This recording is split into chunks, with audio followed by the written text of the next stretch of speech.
In today's video, I'm going to teach you how to record audio in BandLab. First, open your web browser and head to the BandLab website. This platform lets you make music right from your browser, so there's no heavy software to install. Once you're on the home page, look for the Login button at the top and click it. On the Sign In screen, choose the option to continue with Google. Select your Google account, click Continue, and give the browser a moment to bring you back into BandLab.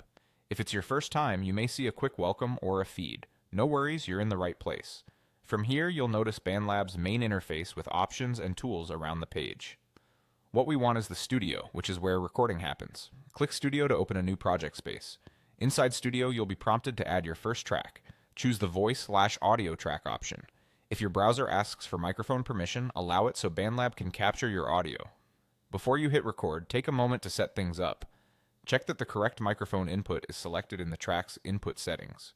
If you're using an external mic or an audio interface, pick that device from the list. Put on headphones to avoid feedback and echo, and consider enabling input monitoring if you want to hear yourself while recording. Watch the level meter as you speak at performance volume. Aim for a healthy signal that stays in the green and occasionally touches yellow without clipping into red. If you want a steady timing reference, turn on the metronome and set your tempo and time signature at the top of the studio. A short count-in can also help you get ready before the recording starts. Now you're ready to capture audio. Click the big record button. Perform your vocals or speak clearly into the mic, keeping a consistent distance to maintain a steady tone.